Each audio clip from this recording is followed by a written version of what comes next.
শিবিরের যে বর্তমান ভিপি সাদেক ক্যাম্প, সে ছাত্রলীগের স্লোগান দিচ্ছে জয় বাংলা বলে।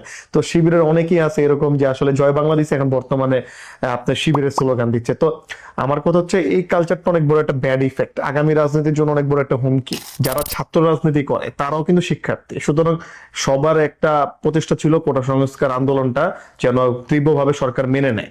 আমরা হচ্ছে একটু মানে হতাশাগ্রস্ত হই, আমাদের ভিতরে একটু ভয়ভীতি থাকে, কিন্তু আমরা যেহেতু বিগত ফ্যাসিস্ট আমলে আন্দোলন সংগ্রাম করে আমাদের অভ্যস্ততা আছে, সেই জায়গা থেকে আমরা এই আন্দোলনটা চালিয়ে নিয়ে গেছি। ওই টাইমে আমরা প্রতিটা দিন ছিল আমাদের জন্য একটা বিভীষিকাময়। আমরা যারা ছাত্র আন্দোলন করতাম সরকার বিরোধী, আমরা সর্বসময় দেখতাম যে আসলে আমরা কোনো বিষয় নিয়ে আন্দোলন সংগ্রাম করলেই সরকার আমাদের প্রতি গ্রেপ্তার, মানে বিভিন্ন রকম হুমকি ধামকি সরকারি দল থেকে আমাদের আসতো। ভবিষ্যতে যদি কেউ ফ্যাসিবাদী কালচার তৈরি করতে চায়, কেউ যদি আমাদের জুলাই চেতনাকে বিধ্বস্ত করতে চায়, সাধারণ জনগণকে রুখে দিতে চায়, তো সেই জায়গা থেকে ধরেন হচ্ছে আমরা চিন্তা করব অবশ্যই যেন আমরা সামনের সারিতে থেকে সামনের দিনগুলোতে সংগ্রাম করতে পারি, ভালো সরকারের জন্য আমরা দেশের মানুষকে নিয়ে কাজ করতে পারি।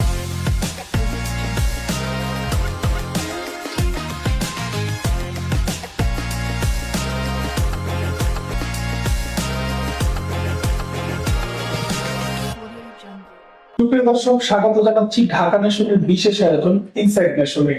আজকের আলোচনার বিষয় জুলাই অভ্যুত্থানের স্মৃতি, সংগ্রাম এবং নতুন দিনের বাংলাদেশের প্রত্যাশা নিয়ে। আজকে আমাদের সাথে উপস্থিত রয়েছেন বাংলাদেশ জাতীয় ছাত্র সমাজের কেন্দ্রীয় কমিটির সিনিয়র যুগ্ম আহ্বায়ক নুরুল আলম বাঁধন। নুরুল আলম বাঁধন, কেমন আছেন? জি আলহামদুলিল্লাহ ভালো, আপনি কেমন আছেন? আলহামদুলিল্লাহ ভালো। জুলাই অভ্যুত্থানের প্রায় 2 বছর পূর্ণ হতে যাচ্ছে, তো সেই উত্তাল সময়ের স্মৃতি আজও কতটা জীবন্ত আপনাদের কাছে? আপনাকে ধন্যবাদ। আসলে জুলাই গণঅভ্যুত্থান ছিল আমাদের জীবনের অন্যতম একটি অধ্যায়, কারণ জুলাই না হলে বর্তমানে আমরা প্রাণ খুলে ঘুরতে পারতাম না। বিগত সময়ে আমরা যে জুলাই আন্দোলন যেটা দেখেছি, আসলে ওই টাইমে আমরা প্রতিটা দিন ছিল আমাদের জন্য একটা বিভীষিকাময়। আমরা যারা ছাত্র আন্দোলন করতাম সরকার বিরোধী, আমরা সর্বসময় দেখতাম যে আসলে আমরা কোনো বিষয় নিয়ে আন্দোলন সংগ্রাম করলেই সরকার আমাদের প্রতি গ্রেপ্তার, মানে বিভিন্ন রকম হুমকি ধামকি সরকারি দল থেকে আমাদের আসতো। তো জুলাই আন্দোলনে অ্যাকচুয়ালি আমরা যে টাইমটা আন্দোলন করছি, সে টাইমটা আমরা সম্মুখ সারি যোদ্ধা হিসেবে শাহবাগ থেকে শুরু করে ক্যাম্পাস থেকে শুরু করে আমরা আমাদের মানে ঢাকা সিটির ভিতরে আমরা বিভিন্ন পয়েন্টে আন্দোলন করেছি। সেই জায়গা থেকে আমরা যেটা দেখছি যে সরকারি দল আমাদের প্রতি প্রচুর মানে অ্যাট্রাকটিভ একটা মুডে ছিল। তো আমরা সেই দিনগুলো প্রতিনিয়ত স্মরণ করি। আন্দোলনটা মূলত শুরু হয়েছিল কোটা সংস্কার দিয়ে, পরবর্তীতে এখানে নেতৃত্ব নিয়ে একটা বিভেদ তৈরি হয়। এখানে আন্দোলনের শুরুতে নেতৃত্বে আসলে কারা ছিল? এখানে আন্দোলনের শুরুটাই হয়েছে সাধারণ শিক্ষার্থীদের নিয়ে। তো সাধারণ শিক্ষার্থীরা যখন সবাই মিলে মনে করলো যে আসলে কোটা প্রথা বাতিলটা দরকার, 56% কোটা কোনোভাবে যৌক্তিক না, যেখানে আপনার হচ্ছে মুক্তিযোদ্ধা নাতিপুতির এই আপনার 30% কোটার ভোটার তারা পাচ্ছে। সুতরাং সেই জায়গা থেকেই আমরা চিন্তা ভাবনা করি যে আসলে এটা টোটালি একটা অযৌক্তিক। তো সাধারণ শিক্ষার্থীরা ক্যাম্পাস ভিত্তিক সর্বপ্রথম এটাতে আন্দোলন সংগ্রামে আসে। এরপরে সবাই মিলে আমরা চিন্তা ভাবনা করি, দেখি যেমন একটা জিনিস দেখেন, যারা ছাত্র রাজনীতি করে তারাও কিন্তু শিক্ষার্থী, সুতরাং সবার একটা প্রচেষ্টা ছিল কোটা সংস্কার আন্দোলনটা যেন তীব্রভাবে সরকার মেনে নেয়। সেই জায়গা থেকে জুলাই আন্দোলনটা শুরু হয় বেসিক্যালি। এখানে আপনাদের যে সংগঠন ছাত্র সমাজ, আপনাদের ভূমিকা কি ছিল? যেমন আমরা শুরু থেকে ক্যাম্পাস ভিত্তিক, আমি আমার যেহেতু ঢাকা ভার্সিটির স্টুডেন্ট, আমি সেই জায়গা থেকে আমাদের সংগঠনের কেন্দ্রীয় আহ্বায়ক এবং কি আমরা ঢাকা বিশ্ববিদ্যালয় আমার ছাত্র সমাজের কমিটির অসংখ্য নেতাকর্মী, আমরা শুরু থেকে আন্দোলনের সাথে জড়িত এবং বিভিন্ন পয়েন্টে ঢাকার যেমন যাত্রাবাড়ি, রামপুরা, বাড্ডা, সেই সকল পয়েন্টগুলোতে আমাদের ছাত্র সমাজের বিভিন্ন শাখা বিভিন্ন ইউনিটের নেতাকর্মীগুলা অতপ্রভাবে জড়িত ছিল। এখানে আমরা দেখেছি ওই সময় আপনাদের যে নেতা আদাল ইব্রাহিম, উনি ওই সময় জেলে ছিলেন আন্দোলনের। জি জি, ওই সময় আপনাদের সংগঠনকে নেতৃত্ব দিয়েছে কে? যেমন পার্থ ভাইয়ের আমাদের একটা দিক নির্দেশনা ছিল, জাতীয় ছাত্র সমাজের কেন্দ্রীয় কমিটি কর্তৃক আমরা হচ্ছে সকল পর্যায়ে ইউনিটের নেতাকর্মী থেকে শুরু করে সবাই আমরা একটা প্ল্যান প্রোগ্রামের মাধ্যমে বিভিন্ন পয়েন্টে আন্দোলন সংগ্রাম করি। আপনি জানেন যে সেই সময়গুলোতে নেট ছিল না, কি বিভীষিকাময় পরিস্থিতি ছিল, সুতরাং সেই টাইমগুলোতে আমরা অনেক জটিলতা ভাবে মেনটেন করে আমরা আন্দোলনগুলো করি। পার্থ ভাই গ্রেপ্তার হওয়ার পরে আমরা হচ্ছে একটু মানে হতাশাগ্রস্ত হই, আমাদের ভিতরে একটু ভয়ভীতি থাকে, কিন্তু আমরা যেহেতু বিগত ফ্যাসিস্ট আমলে আন্দোলন সংগ্রাম করে আমাদের অভ্যস্ততা আছে, সেই জায়গা থেকে আমরা এই আন্দোলনটা চালিয়ে নিয়ে গেছি। বাংলাদেশ জাতীয় পার্টি বিজেপি হচ্ছে বিএনপির সাথে জোটবদ্ধভাবে আপনারা নির্বাচন করেছেন এবং বর্তমানে আপনাদের যে নেতা আদাল ইব্রাহিম, উনি হচ্ছে সংসদ সদস্য হিসেবে সংসদে আছেন। খুব আগামীতে আপনাদের দলীয় কার্যক্রম এগিয়ে নেওয়ার জন্য পরিকল্পনা কি? যেমন প্রথমত হচ্ছে, যেহেতু নির্বাচনকালীন এখন বর্তমান সরকার আছে, প্রতিটা দলেরই তাদের রাজনৈতিক কিছু স্ট্র্যাটেজি থাকে। সুতরাং সেই জায়গা থেকে আমাদেরও আছে। আমরা প্রতিনিয়ত হচ্ছে বিভিন্ন জেলা পর্যায়ে থেকে শুরু করে বিভিন্ন ইউনিট পর্যায়ে থেকে শুরু করে আমরা সংগঠনটা গুছাচ্ছি। কারণ ক্ষমতাসীন দলে সংগঠন গুছানো অনেকটাই পসিবল থাকে, যেহেতু ধরো হচ্ছে এখানে মামলা হামলার ভয়টা খুবই কম থাকে। সেই জায়গা থেকে সামনে যেহেতু জাতীয় নির্বাচনের গেল, সামনে হচ্ছে আপনাদের সিটি কর্পোরেশন নির্বাচন আছে, পৌরসভা নির্বাচন আছে, তো সেইগুলোতে আমরা ফোকাসিংটা একটু বেশি দিচ্ছি। বর্তমানে আমরা দেখছি যে ক্যাম্পাসে গুপ্ত নিয়ে হচ্ছে ছাত্রদের এবং শিবিরের মধ্যে মারামারি পর্যন্ত হয়েছে। এই গুপ্তটা আসলে উৎপত্তিটা কিভাবে হয়েছে গুপ্ত? আসলে বাস্তবতা হচ্ছে কি, যেমন শিবিরের যারা বর্তমানে আছে, তো তাদেরকে আমরা বিগত আন্দোলন সংগ্রামে ক্যাম্পাসে খুবই কম দেখতাম। আমরা দেখতাম, অনেকটা জানতাম সে শিবির করে, বাট তাদের পূর্ব ঘোষিত মানে যে কর্মসূচি বলেন, পূর্বে ঘোষিত তাদের নেতাকে, সেটা কিন্তু আমরা মাঠ পর্যায়ে থেকে শুরু করে ক্যাম্পাস ভিত্তিক বিভিন্ন থানা পর্যায়ে, ওয়ার্ড পর্যায়ে আমরা জানতাম না। আসলে কে আপনার সামনে শিবির উপস্থিত আছে সেটা কিন্তু বুঝে অনেক বড় দায়। সুতরাং সেই জায়গা থেকে ক্যাম্পাসে গুপ্ত রাজনীতি চর্চাটা অনেকভাবে হয়েছিল। যেমন ক্যাম্পাসে এমন আমরা দেখছি, শিবিরের যে বর্তমান ভিপি সাদেক ক্যাম্প, সে ছাত্রলীগের স্লোগান দিচ্ছে জয় বাংলা বলে। তো শিবিরের অনেকেই আছে এরকম যে আসলে জয় বাংলা দিচ্ছে, এখন বর্তমানে আপনার শিবিরের স্লোগান দিচ্ছে। তো আমার কথা হচ্ছে, এই কালচারটা অনেক বড় একটা ব্যাড ইফেক্ট, আগামী রাজনীতির জন্য অনেক বড় একটা হুমকি। সুতরাং এই চর্চার যদি আপনার কন্টিনিউসলি চলতে থাকে ক্যাম্পাসে, অনেক ক্ষেত্রে হচ্ছে কে গুপ্ত শিবির, কে সাধারণ ছাত্র, এটা বড় বোঝাটা সবচেয়ে বড় মুশকিল হয়ে যাবে। কারণ হচ্ছে, যেহেতু এখন সরকার ঘোষিত নিষিদ্ধ হচ্ছে ছাত্রলীগ, সুতরাং কে ছাত্রলীগের কর্মী আবার শিবিরে জয়েন করছে, এটা সবচেয়ে বড় বোঝাটা মুশকিল হয়ে যায়। বর্তমানে যে ক্যাম্পাসে মারামারিটা হচ্ছে, এটা কি ক্যাম্পাসের দখলদারিত্ব বা নাকি প্রভাব বিস্তারকে নিয়ে, কোনটা আসলে? অ্যাকচুয়ালি কি, এটা দখলদারিত্ব প্রভাব বিস্তারটা বিষয়টা এরকমও না। বিষয়টা হচ্ছে এখানে মানে শিবির স্বাভাবিক ক্ষেত্রে ক্যাম্পাসে তারা স্টুডেন্ট ফোরাম নিয়ে কাজ করে, ইভেন তারা হচ্ছে ভালো কাজও করে, নেগেটিভ কাজও আছে প্রতিটা ছাত্র সংগঠনের। এখানে ছাত্রদল চাবি স্বাভাবিক ক্ষেত্রে ছাত্রদলের একটা আধিপত্য বিস্তার করতে, যেহেতু তারা বর্তমানে সরকারি সংগঠনের সাথে জড়িত আছে। সুতরাং সেই জায়গাতে সবকিছু মিলে জিলে আসলে ক্যাম্পাসে একটা অস্থিরতা বর্তমানে পরিস্থিতি আছে, কিন্তু এটা আগের তুলনায় বর্তমানে খুবই স্বাভাবিক ক্ষেত্রে আছে। কোনো হল দখল এখনো হচ্ছে না, সিট বাণিজ্য হচ্ছে না। সুতরাং এখানে মোটামুটি স্বাভাবিক পরিস্থিতি আছে, যেরকমটা আসলে অনেকে দেখে, বাস্তব ওরকমও না। 5ই আগস্টের যে সরকার পতন, এই আন্দোলনে আপনারা সামনে থেকে নেতৃত্ব দিয়েছেন এবং আপনি হচ্ছে বিদেশিরা একটা গণমাধ্যমে হচ্ছে আপনার সাক্ষাৎকার দিয়েছিলেন, আমরা দেখেছি। তো ভবিষ্যতে যদি কেউ ফেসিস্ট হয়ে উঠতে চায়, সেক্ষেত্রে আপনাদের ভূমিকা কি থাকবে? দেখুন, আসলে বিদেশি গণমাধ্যম থেকে শুরু করে আমি মনে হয়, আমার কাছে যতটুকু মনে হয়, বাংলাদেশে প্রথম হচ্ছে 56% যে কোটার যে মেন ডেফিনিশনটা, অ্যাকচুয়ালি 56% কোটার কারণে বাংলাদেশের মেধাবী ছাত্র শিক্ষার্থীরা তারা হচ্ছে বিদেশে চলে যাচ্ছে, কারণ চাকরি তখন ভালো একটা সুযোগ ছিল না। বর্তমানে যে অনেক বড় সুযোগ আছে বাংলাদেশের, বিষয়টা এরকম না, বাট তখনকার ঘটনাটা একদম ছিল বাস্তবিক একটা ঘটনা ছিল। এর মধ্যে ধরেন হচ্ছে আমরা ওই কারণে ধরেন হচ্ছে আমরা আন্দোলনে একসাথে সকলে সম্মুখ সারিতে ছিলাম। কিন্তু ভবিষ্যতে যদি কেউ ফ্যাসিবাদী কালচার তৈরি করতে চায়, কেউ যে আমাদের জুলাই চেতনাকে বিধ্বস্ত করতে চায়, সাধারণ জনগণকে রুখে দিতে চায়, তো সেই জায়গা থেকে ধরেন হচ্ছে আমরা চিন্তা করব অবশ্যই যেন আমরা সামনের সারিতে থেকে সামনের দিনগুলোতে সংগ্রাম করতে পারি, ভালো সরকারের জন্য আমরা দেশের মানুষকে নিয়ে কাজ করতে পারি। আপনারা যে হচ্ছে জুলাই আন্দোলনে অংশগ্রহণ করলেন, এদের মধ্যে অনেকের বিরুদ্ধে দুর্নীতি সহ নানা অভিযোগ রয়েছে এবং এর মধ্যে অনেকেই আবার সংসদ সদস্য হিসেবে সংসদে আসছে। এই যে বৈপরীত্য, এটা আসলে কেন করবে? আসলে জুলাইকে অনেকে টেন্ডার হিসাবে নিয়েছে। 5 আগস্টের পরে হচ্ছে অনেকে যারা ফ্রন্ট লাইনে ছিল, ফ্রন্ট লাইনে থাকার পর যারা নাকি অনেক হাইপে ছিল, তারাই বেসিক্যালি জুলাইকে টেন্ডার হিসাবে বাণিজ্য করছে। সুতরাং তারাই এখন এমপি হয়েছে, তারা উপদেষ্টা ছিল। তো একটা রাজনৈতিক দল তার এভাবে হয় না। একটা রাজনৈতিক দল মানে প্রতিষ্ঠিত করার জন্য অনেক সংগ্রামের প্রয়োজন হয়, অনেক টাকার প্রয়োজন হয়, অনেক ক্যাপাসিটি থাকা লাগে। সুতরাং আপনি দেখবেন কিছু রাজনৈতিক দলের বয়সী 15 মাস, তারা এখন সরকারি দলেও ছিল, এখন হচ্ছে বিরোধী দলেও আছে। বিষয়টা হচ্ছে এরকম। সুতরাং যারা নাকি টেন্ডার ভিত্তিক কাজ করছে তারা অচিরেই ধ্বংস হয়ে যাবে, কারণ জুলাই কোনো সাধারণ কিছু না, জুলাই অনেক বড় একটা অর্জন ছিল।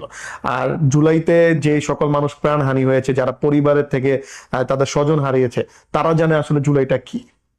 আমরা দেখেছি হচ্ছে নেপালে যে জেনজি আন্দোলনের মাধ্যমে নেপালের সরকার পরিবর্তন হয় এবং তরুণরা হচ্ছে পরবর্তীতে হচ্ছে রাষ্ট্র ক্ষমতায় আসে। তো বাংলাদেশের প্রেক্ষাপটে হচ্ছে আমাদের তরুণরা কেন ওইভাবে হচ্ছে নিজেদেরকে মেলে ধরতে পারেনি? আসলে বাংলাদেশটা অ্যাকচুয়ালি কি, বাংলাদেশের আপনি দেখেন বাংলাদেশের সকল মানুষ যে ভালো, বিষয়টা এরকম না। বাংলাদেশের মানুষের ভিতরে একটা ব্যাড ইফেক্ট কালচার আছে, যে জিনিসটা হচ্ছে তারা হচ্ছে ট্রেন্ডেন্সির মতো থাকতে চায়। এই ট্রেন্ডেন্সিটাই সবচেয়ে বড় বাংলাদেশকে ধ্বংস করছে। আজকে যারা নাকি আমরা জুলাই নেতা মনে করি, যাদেরকে আমরা জুলাই চেতনা হিসাবে আমরা আখ্যায়িত করি, তাদের ভিতরে অনেক কোশ্চেনেবল কাজ আছে, যে কোশ্চেনেবল কাজের কারণে আপনি আমার এই প্রশ্নটা করছেন। অ্যাকচুয়ালি আমরা যাদেরকে হিরো বানাতে চাইছিলাম, তারা হচ্ছে বাংলাদেশের প্রশ্নের ভিতরে পড়ে গেছে। তো আজকে নেপালের যারা আপনার আন্দোলন সংগ্রাম করছে, তারা রাষ্ট্র ক্ষমতায় গেছে। আমরাও চাইছিলাম যে জুলাইয়ের অনেক বড় একটা ক্রেডিট ভালো মানুষ পাক, কিন্তু অ্যাকচুয়ালি বাংলাদেশের জুলাই ক্রেডিটটা কিন্তু মানে যারা জুলাই আন্দোলনের ফ্রন্ট লাইনে ছিল, তারা কিন্তু এখন এই জিনিসটাকে কোশ্চেনেবল সাইডটা তৈরি করছে। সুতরাং আমরা মনে করি যে বিএনপি যে বর্তমান গভর্নমেন্টে আছে, বিএনপি কিন্তু বিগত 17টি বছর এই মনে করেন যে আন্দোলন সংগ্রাম করে কিন্তু বর্তমানে টিকে আছে।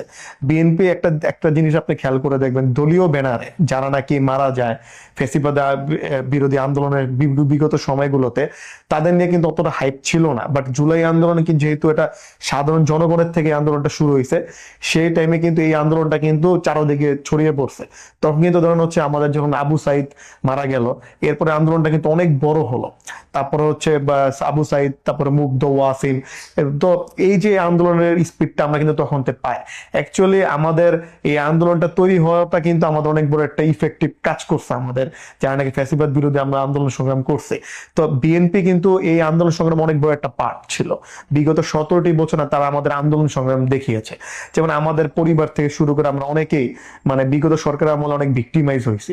তো সেই জায়গা থেকে ধরেন হচ্ছে আমি মনে করি জুলাই আন্দোলনের পরে বিএনপি সরকার গভর্নমেন্ট একটা নির্বাচিত সরকার হিসেবে আসছে, তারা জুলাই চেতনাকে আশা করি তারা আগামীতে এটা ধারণ করবে। এবং কি নেপালের যে আপনি ব্যাখ্যাটা দিলেন, নেপালের জেনজি যে সরকারটা আছে, তাদের মতো করে বিএনপি চাইলেও আপনার অ্যাকোমোডেশন করে দেশটাকে রিপ্রেজেন্ট করতে পারবে বলে আশা রাখি। আমরা জানি যে বিগত সরকারের আমলে যে গণভবন ছিল সেটাকে ভেঙে হচ্ছে জুলাই স্মৃতি জাদুঘর করা হয়েছে। বর্তমানে যেটা হচ্ছে যে এখানে যারা কর্মচারী আছে তাদের বেতন দিতে পারছে না। তো এখানে কি সরকার কোনো ব্যর্থতা দেখছেন, বা আপনারা কি চান যে এই স্মৃতি জাদুঘরটা থাকুক? দেখুন, আসলে জুলাই স্মৃতি জাদুঘর এটা আমাদের জন্য এটা খুবই দরকার। কারণ হচ্ছে যারা জুলাই আন্দোলন করছে, এখানে আমাদের অনেকের স্মৃতি জড়িত এখানে। যেমন আমাদের জুলাই আন্দোলনের বিভিন্ন ফটোকার্ড গুলো এখানে আছে, এবং কি এই গণঅভ্যুত্থানের সম্মুখ সারিয়ে যারা ছিল, তাদের অনেক স্মৃতি এখানে আমরা দেখতে পাই। তো সেই জায়গা থেকে জুলাই এই স্মৃতি জাদুঘরটা অবশ্যই দরকার। এবং কি যাদের বেতন দিতে পারতেছে না, তাদের অবশ্যই সরকার, যেহেতু নতুন গভর্নমেন্ট আসছে, তারা এই বিষয়গুলো নিয়ে অবশ্যই ভাববে।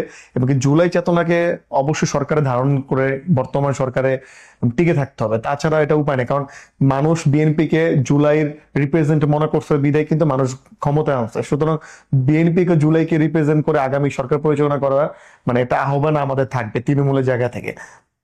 কওমি মাদ্রাসার শিক্ষার্থীরা যে কোনো আন্দোলন সংগ্রামে হচ্ছে সামনের সারিতে নেতৃত্বে থাকে। আপনারা দেখেছেন যে জুলাই 5ই আগস্টে জুলাই আন্দোলন ছিল। তো পরবর্তীতে তাদেরকে হচ্ছে কোথাও পাওয়া যায় না, বা হচ্ছে নেতৃত্ব নীতি নির্ধারণের ভূমিকায় তাদের দেখা যায় না। এখানে কি যারা হচ্ছে মূলধারা রাজনীতির সাথে সম্পৃক্ত, তাদের ভিড়ে কি তারা হারিয়ে যায়? যেমন বাংলাদেশে প্রথমত হচ্ছে অনেক রাজনৈতিক দল আছে যারা ইসলামিক অ্যাক্টিভিটিস এর সাথে জড়িত। বেসিক্যালি আমার বাসা যাত্রাবাড়ি অঞ্চলে, তো আমরা এখানে দেখতে পেরেছি যে কওমি মাদ্রাসার যে স্টুডেন্ট গুলো ছিল, তারা যাত্রাবাড়িতে কিভাবে অ্যাক্টিভিটিস ভাবে কাজ করছে। বেসিক্যালি এখানে এমনও দিন গেছে যে আপনার মাদ্রাসার স্টুডেন্ট গুলোর অ্যাক্টিভিটিস এর কারণে আওয়ামী লীগের যারা নরপশু ছিল, আন্দোলনের সাথে জড়িত ছিল, তো তারা পলায়ন হতে বাধ্য হয়েছে। সুতরাং কওমি মাদ্রাসার স্টুডেন্টদের ভূমিকা অপরিসীম ছিল জুলাই আন্দোলনে। সে জায়গা থেকে মনে করেন যে আসলে যারা নাকি রাজনৈতিক দলগুলো আছে ইসলামিক অ্যাক্টিভিটিসে, তারা তাদের সঠিক মূল্যায়নটা করতে পারে না। তারা তাদের তরিকত অনুযায়ী তারা হচ্ছে রাজনীতি ইস্টাবলিশমেন্ট বাংলাদেশে করে। কিন্তু সবচেয়ে ভালো দিক হচ্ছে কি জানেন, যে কোনো আন্দোলন সংগ্রামে দেশের প্রয়োজনে তারা হচ্ছে সবার আগে হচ্ছে সামনের সারিতে চলে আসে আন্দোলন সংগ্রাম। না, তারা তো অবশ্যই দেশের একটা বড় অংশ। তারা কিন্তু জীবন বিলিয়ে দিতে কিন্তু দুইবার চিন্তা করে না। না, সেটা তো আমরা জুলাই আন্দোলনে দেখতে পেরেছি। যারা বাংলাদেশ একটা সবচেয়ে বড় অংশ, তারা ইসলামিক যাত্রাবাড়ি থানার সামনে যে হচ্ছে পুলিশের আক্রমণে অনেকগুলা ছেলে মারা গেল, এখানে আহ, অনেক মাদ্রাসার ছাত্র ছিল, যেটা আমরা পরবর্তীতে ভিডিওর মাধ্যমে দেখতে পাই। যেমন এখানে প্রথমত যাত্রাবাড়িতে প্রথম প্রতিরোধটা হয় 17 জুলাই। এই 17 জুলাই থেকে হচ্ছে মানে কাউমি মাদ্রাসার শিক্ষার্থীরা তৎপর ছিল এখানে আন্দোলন সংগ্রামে। সেই জায়গা থেকে মনে করেন যে কাউমি মাদ্রাসার শিক্ষার্থীদের গুরুত্বপূর্ণ ভূমিকা ছিল, আমরা শুরু থেকে দেখে আসছি। গণ অভ্যুত্থানের পরবর্তী সময় মানুষের মধ্যে অনেক স্বপ্ন ছিল এবং সেই প্রত্যাশা ছিল। সেই স্বপ্ন আর প্রত্যাশা কতটা বাস্তবায়ন হয়েছে বলে মনে হয় আপনার কাছে? দেখুন, প্রথমত হচ্ছে এখন অনেক বড় একটা কনফ্লিক্ট তৈরি হয়েছে জুলাই সনদ নিয়ে। সুতরাং জুলাই সনদের ক্ষেত্র বিশেষটা যদি বাস্তবায়ন হয়, সেক্ষেত্রে গণভোট যেহেতু বাংলাদেশে হয়েছে এবং জুলাই সনদটা যদি বাস্তবায়নের ক্ষেত্রে সংস্কারটা পরিপূর্ণতা পায়, সেক্ষেত্রে আমি মনে করি জুলাই আন্দোলনের আপনার হচ্ছে যেটা আপনি বললেন যে অ্যাকচুয়ালি যে আন্দোলন সংগ্রামের যে পরিপূর্ণতাটা সেটা বাস্তবায়ন হবে। কারণ জুলাই হচ্ছে আমাদের শিক্ষা দিয়ে গেছে কিভাবে হচ্ছে মানুষ ফ্যাসিবাদ থেকে রুখে দাঁড়াতে হয়, মানুষকে ফ্যাসিবাদ বিমুখী করতে হয়। সুতরাং আমরা মনে করি যে সংবিধানটা সংস্কারটা যদি ভালোভাবে হয়, সেক্ষেত্রে জুলাই মানে সনদটা যদি বাস্তবায়ন হয়, সবচেয়ে বড় জুলাই মানে আপনার আমরা ক্রেডিটটা পাবো এখানে। সবশেষে জানতে চাই, নতুন বাংলাদেশ নিয়ে আপনার ব্যক্তিগত ওপিনিয়ন কি? কেমন দেখছেন? বা বিএনপি সরকার ক্ষমতায় আসছে প্রায় 2.5 মাসের কাছাকাছি, তাদের শাসনামল কেমন মনে হচ্ছে আপনাদের কাছে? দেখুন, বিএনপি সরকার বর্তমানে যে টাইমটাতে তারা দাঁড়িয়ে আছে, তো সেই জায়গাতে মনে করেন যে আপনি বর্তমানে তাদের মেয়াদ হচ্ছে 2 মাসের বেশি বর্তমানে। তো সেই জায়গাতে একটা জিনিস আপনি খেয়াল করেন, বিগত 17টি বছর আওয়ামী লীগ সরকার প্রতিটা ইনস্টিটিউট বাংলাদেশে ধ্বংস করছে। তারা শিক্ষাখাত থেকে শুরু করে বিভিন্ন সেক্টরে তারা হচ্ছে একদম লাগামহীন দুর্নীতি করছে, প্রতিটা সেক্টরে তারা ধ্বংস করছে। সুতরাং সেই জায়গা থেকে বিএনপি সরকারে ঘুরে দাঁড়াতে কিছু সময় লাগবে। তা আমরা দেশের জনগণ হিসাবে আমাদের প্রত্যাশা অবশ্যই একটা সরকারের প্রতি অনেক বেশি থাকবে, বাট সরকারের জন্য আমাদের একটু সুযোগ সুবিধা দেওয়া দরকার। দেশের মানুষ যদি আমরা সচেতন না হই, সরকার কোনো সময় সচেতন হতে পারবে না।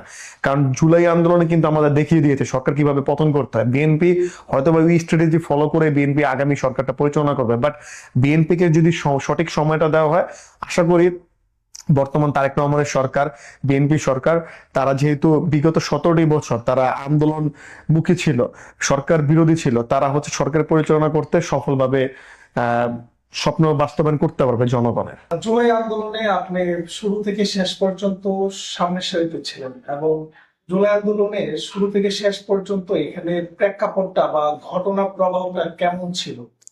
দেখুন, প্রথমত হচ্ছে যখন আমরা ক্যাম্পাস ভিত্তিক আন্দোলনটা শুরু করি, তখন হচ্ছে আমাদের মেন উদ্দেশ্য ছিল কোটা প্রথা বাতিল। তো এখানে 56% কোটাটা কোনোভাবে যৌক্তিকতার ক্ষেত্রে আমরা সাধারণ শিক্ষার্থীরা আমরা দেখিনি। যেহেতু আমরা একটা রাজনৈতিক ছাত্র সংগঠনের সাথে জড়িত আছি, আমরা ছাত্রদের অধিকার আদায়ের বাস্তবায়নের লক্ষ্যে আমরা কাজ করি। সাধারণ বাংলাদেশের ছাত্রছাত্রীদের অধিকার নিশ্চিত করার জন্য আমরা ছাত্র রাজনীতি করি। সেই জায়গা থেকে আমাদের দায়িত্ব ছিল ক্যাম্পাস ভিত্তিক, যেহেতু এই আন্দোলনটা প্রথম শুরু হয়েছিল, আমরা পুরো বাংলাদেশ ব্যাপী এটা সামগ্রিকভাবে এটা সোচ্চার হয়ে আমরা হচ্ছে এই আন্দোলনটা আমরা সফল করব। সেই জায়গা থেকে যখন দেখলাম সরকার আমাদের সাধারণ এই আন্দোলনটাকে তারা হচ্ছে প্রশ্নবিদ্ধ করলো, এবং সরকার এই সাধারণ আন্দোলনটাকে তারা হচ্ছে বিমুখী আচরণ করলো, তারা সব জায়গাতে তারা একটা কোশ্চেনেবল সাইড ছিল, তারা সরকার বিরোধী গন্ধ তারা খুঁজতো। যখন নাকি আবু সাইদ মারা গেল, কুমিল্লায় আপনার হচ্ছে অ্যাটাকিং মুড করা হলো, তখন কিন্তু আমরা একের পর এক আমরা হচ্ছে ঘোষণা দিতে শুরু করলাম শাহবাগ থেকে। এরপরই ধরেন হচ্ছে আমরা 17 জুলাই যাত্রাবাড়িতে আমরা প্রথম ওইখানে স্ট্যান্ড হয়, ওইখানে আন্দোলন হয়, তারপর হচ্ছে আপনার এখানে ব্যারিকেড ভাঙ্গা হয় শাহবাগে, বিভিন্ন ক্ষেত্র বিশিষ্ট আন্দোলনটা কিন্তু জোরালো হয়। তো আপনি দেখবেন সরকার যখন সাধারণ শিক্ষার্থীদের উপরে গুলি চালিয়ে দিল, তখন তো কিন্তু বাংলাদেশের সাধারণ জনগণ কিন্তু আর বসে থাকে না, আস্তে আস্তে আন্দোলনটা অনেক তীব্র আকারে বাড়তে থাকে। সেই জায়গা থেকে আমরা মনে করেন যে বিভিন্ন পয়েন্টে আমরা রাজনৈতিক ছাত্র সংগঠনগুলো আমরা প্রথমে এখানে একত্রিত হই যে না, এই আন্দোলনটাকে আমাদের বাস্তবায়ন করা লাগবে। অ্যাকচুয়ালি আমরা যখন দেখতে পাই যে সরকার আসলে যখন আমাদের আবু সাইদকে গুলি করলো, তখন এই আন্দোলনটা সরকার শুধু হচ্ছে সাধারণ আন্দোলনের মধ্যে রাখে নাই, তারা কোশ্চেনেবল জায়গা থেকে শুরু করলো যে সরকার বিরোধী আন্দোলন। যখন সরকার বিরোধী আন্দোলন করলো, জায়গায় জায়গায় তারা হচ্ছে কারফিউ, ব্যারিকেড এগুলো দিয়ে সাধারণ শিক্ষার্থীদের ভিক্টিমাইজ করলো। এরপরে সাধারণ মানুষজন একসাথে হয়ে আমরা কিন্তু আন্দোলনের তীব্র আকার তৈরি করলাম। আমাদের যে অভিজ্ঞতাটা ছিল অ্যাকচুয়ালি মাঠে, আমরা দেখছি যে আসলে আন্দোলনটা কিভাবে অনেক গতিশীল হয়। আমরা বিভিন্ন যেহেতু ছাত্র সংগঠন, আমরা বিভিন্ন আগে রাজনৈতিক ভাবে আমরা অতপর ভাবে মানে সরকার বিরোধী আন্দোলন করছি। আমাদের একটা স্ট্র্যাটেজি ছিল যে আমরা এইভাবে যাব। আমাদের ফোন চেক করা হতো, আমরা ফোন চালাতে পারতাম না, টাচ ফোন ইউজ করতে পারতাম না। যেমন আমার যে বাসা ছিল, এই বাসাতে আমরা ঠিকভাবে থাকতে পারতাম না। আমরা অনেক দূরে দূরে থাকা লাগতো, গ্রামের বাড়িতে চলে যেতাম। আমার গ্রামের বাড়ি খুবই কাছে ছিল, কেরানীগঞ্জে, ঢাকার। ওইখান থেকে এসে আমরা শাহবাগে আন্দোলন করছি, বিভিন্ন পয়েন্টে কন্ট্যাক্ট করছি। আসলে এই আন্দোলনগুলো আমরা খুবই মানে রিস্কি জোনের মধ্যে দিয়ে আমরা এই আন্দোলনগুলো বাস্তবায়ন করছি। তারপর আমাদের নেতা গ্রেপ্তার হলো। তো যখন নাকি পার্থ ভাই অ্যারেস্ট হলো, এরপরে আমরা আসলে চিন্তা করেছিলাম যে আমরা কিভাবে আন্দোলনটা অগ্রসর করব। স্বাভাবিক ক্ষেত্রে পার্থ ভাই ছিল আমাদের আন্দোলন সংগ্রামের সবচেয়ে বড় দিক নির্দেশক। তিনি যখন গ্রেপ্তার হলো, আমরা একটু স্বাভাবিক ক্ষেত্রে একটু রিস্কি জোনে ছিলাম। তো তারপর আমাদের প্ল্যান প্রোগ্রাম সেট আপ করে আমরা বিভিন্ন সাইটে আমরা আন্দোলনটা করি। আমরা দেখেছি যে হচ্ছে আসিফ মাহমুদ, তারপরে হচ্ছে নাহিদ ইসলাম, সার্জিস আলম, হাসনাত আব্দুল্লাহ, ওনাদেরকে যখন ডিবি হচ্ছে গ্রেপ্তার করে নিয়ে যায়, তখন হচ্ছে নেতৃত্বটা আসলে কারা দিয়েছিল? দেখুন, একটা সময় ছিল যখন আপনি খেয়াল করে দেখবেন, তখন কিন্তু ডিশ অফ ছিল, নেট অফ ছিল। তখন আপনার যাত্রাবাড়িতে কিন্তু আন্দোলন চলমান ছিল। তো যাত্রাবাড়ির একজন মানে ওই এলাকার বাসিন্দা হিসেবে আমি যতটুকু দেখেছি, ওই এলাকায় যেমন হচ্ছে আপনার প্রতিনিয়ত সাধারণ মানুষজন কোনোভাবে পুলিশের টিয়ার সেল, বুলেট, রাবার বুলেটের কিন্তু তরক্কা তারা করে নাই। তারা কিন্তু একদম সম্মুখ সারিতে থেকে, তার যাত্রাবাড়ি থানা থেকে শুরু করে একদম আপনার মাউতাইল পর্যন্ত তারা আন্দোলন সংগ্রামে জারি ছিল। এবং তখন কিন্তু তারা কোনো চিন্তা করে নাই যে অ্যাকচুয়ালি আসিফ মাহমুদরা কি বলবে, নাহিদ ইসলামরা কি বলবে। তাদের একটাই টার্গেট ছিল, আমাদের ছেলে মেয়েদের প্রতি তারা হত্যাযজ্ঞ চালাইছে, আমাদের এই আন্দোলনটা বাস্তবায়ন করতে হবে। এই আন্দোলন আর কোটার ভিতর সীমাবদ্ধ নয়। কোনো নেতৃত্ব ছিল না, এখানে সবার সবার ভূমিকা ছিল। একক নেতৃত্ব অবশ্যই প্রথমত একটা দিক নির্দেশনা ছিল। কোটার প্রথার যখন বিরুদ্ধে ছিল পুরা সরকার, তখন বা পুরো বাংলাদেশ, তখন কিন্তু মনে করেন যে আন্দোলনটা এককভাবে নেতৃত্ব ছিল একটা সময় ক্যাম্পাস ভিত্তিক। যখন নাকি ধরেন হচ্ছে হত্যাযোগ্য সরকার চালালো, তখন কিন্তু এই জিনিসটা ছিল না। তখন অ্যাকচুয়ালি মনে করেন যে আন্দোলনটা মানে পুরো সাধারণ জনগণের প্রতি পৌঁছে গিয়েছিল। তখন এই আন্দোলনের তীব্র আকার ধারণ হয়। তখন আসলে নেতৃত্বের প্রয়োজন ছিল না, না। হচ্ছে অটোমেটিক্যালি এটা বিস্তার লাভ করছে। জি জি, এটা হচ্ছে তখন যে যার জায়গার মতো সচেতন নাগরিক হিসেবে দেশের প্রয়োজন সবাই ঝাঁপিয়ে এসে পড়ছিল। ওই সময় আপনারা কোথায় ছিলেন যখন আসিফ মাহমুদ, সজীব ভুঁইয়া বা হচ্ছে সার্জিস আলম তারা যখন ডিবিতে ছিল, আপনারা তখন কোথায় ছিলেন? দেখুন, আমরা যেহেতু আমরা অনেক আগে থেকে আমাদের রাজনৈতিক একটা অভিজ্ঞতা আছে, সে জায়গা থেকে আমরা একটু সেফ এক্সিটে ছিলাম। ওইখান থেকে আমরা আন্দোলন সংগ্রামে ডাক দিয়েছিলাম। কারণ হচ্ছে আপনি দেখবেন যে শুধু শাহবাগে কিন্তু আর আন্দোলন হয় নাই, পুরো বাংলাদেশে আন্দোলন হয়েছে। শুধু বাংলাদেশটাকে নেতৃত্ব দিয়েছে কিন্তু বিভিন্ন রাজনৈতিক দল, সাধারণ জনগণে কিন্তু দিছে। সুতরাং সবার অ্যাকোমোডেশনের কারণে কিন্তু আন্দোলনটা আমরা তীব্র করতে পারছি। 5ই আগস্টের আগে মির্জা ফখরুল ইসলাম আলমগীর বলেছিলেন যে এই আন্দোলনের সাথে ওনারা সম্পৃক্ত না, কিন্তু পরবর্তীতে দেখলাম যে আন্দোলন সফল হওয়ার পরে বিএনপি এককভাবে এখানে হচ্ছে আন্দোলনের ক্রেডিটটা নেওয়ার চেষ্টা করে, এবং বিএনপির অনেক নেতা কর্মী এটাও বলে যে তারেক রহমান লন্ডন থেকে সরাসরি এই আন্দোলনের নেতৃত্ব দিয়েছিলেন। অ্যাকচুয়ালি দেখেন, 5 আগস্টের পরে এরকম কিছু না। এটা একটা সময় ছিল যখন আমরা ক্যাম্পাসে প্রথম আন্দোলনটা শুরু হয়, তখন আমরা একদম যখন সামনের ফ্রন্ট লাইনে আমরা আসতে চাই, তখন এই নাহিদ, আসিফ, সার্জিস ওরাই, তো হচ্ছে হাসনাত আব্দুল্লাহ ওরাই আমাদেরকে বলতো যে ভাই আপনারা পিছনে যান, যদি সামনে আসেন দেখবেন যে এখানে এই আন্দোলনটা প্রশ্নবিদ্ধ করবে। তখন আপনারা অনেকে ছাত্র দলের অনেকে আসতে পারতো না, আমরা আসতে পারতাম না অ্যাকচুয়ালি। তখন আসলে আমরা যারা নাকি মানে বিভিন্ন ছাত্র সংগঠনের সাথে জড়িত, তাদের জন্য একটু রিস্কি ছিল, প্লাস হচ্ছে আন্দোলনটা প্রশ্নবিদ্ধ হইতো। সেই জায়গা থেকে অ্যাকচুয়ালি কি বিএনপি একটা পলিসিগতভাবে দিক নেয়। যদি শুরু থেকে যদি মনে করেন যে আসলে বিএনপি আন্দোলনের সাথে সরাসরি যদি একদম ঘোষণা দিয়ে আসে, তখন কিন্তু দেখতেন যে এই আন্দোলনটা শেখ হাসিনা প্রথম থেকে একটা নিপীড়ন চালানোর চেষ্টা করতো। সেই জায়গা থেকে বিএনপি কিন্তু মির্জা ফখরুল সাহেব কিন্তু এই আন্দোলন বলছে, এই আন্দোলন কিন্তু সাধারণ আন্দোলনের ভিতরে নাই, সুতরাং সকলকে ঝাঁপিয়ে আসার একটা আহ্বান তিনি কিন্তু, আমার যতটুকু মনে হয় তিনি এরকম টাইপের একটা ঘোষণা দিয়েছিলেন। সেই জায়গা থেকে মনে করেন যে ছাত্র দল বলেন, যুব দল বলেন, স্বেচ্ছাসেবক দল বলেন, মানে হোল বিএনপি তারা কিন্তু আন্দোলনের সাথে সম্পৃক্ততা ছিল। এবং কি আমাদের অনেক স্মৃতি আছে যে ছাত্র দলের রাকিব ভাইয়ের সাথে আমাদের যাত্রাবাড়িতে কাজ করা হয়েছে। ছাত্র দলের সাবেক যে সাইদ মোহাম্মদ জুয়েল ভাই ছিল, তাদের সাথে শাহবাগ আমাদের একসাথে আন্দোলন সংগ্রামে দেখা হয়েছে। সুতরাং কেউ যদি বলে যে বিএনপি এককভাবে ক্রেডিট নিতে, সেটা সবচেয়ে বড় ভুল। এই আন্দোলন আসলে সকলের। শিবির যদি বলে শিবিরের সম্পূর্ণভাবে আন্দোলন করছে, সেটা সম্পূর্ণ ভুল। কারণ শিবিরের তো পুরো বাংলাদেশ তো শিবিরের না, পুরো বাংলাদেশ তো বিএনপির না, ছাত্র দলের না, পুরো বাংলাদেশটা শুধু সাধারণ মানুষের। সুতরাং সাধারণ মানুষই আন্দোলন সংগ্রামে ছিল, সেই কারণে গণঅভ্যুত্থান।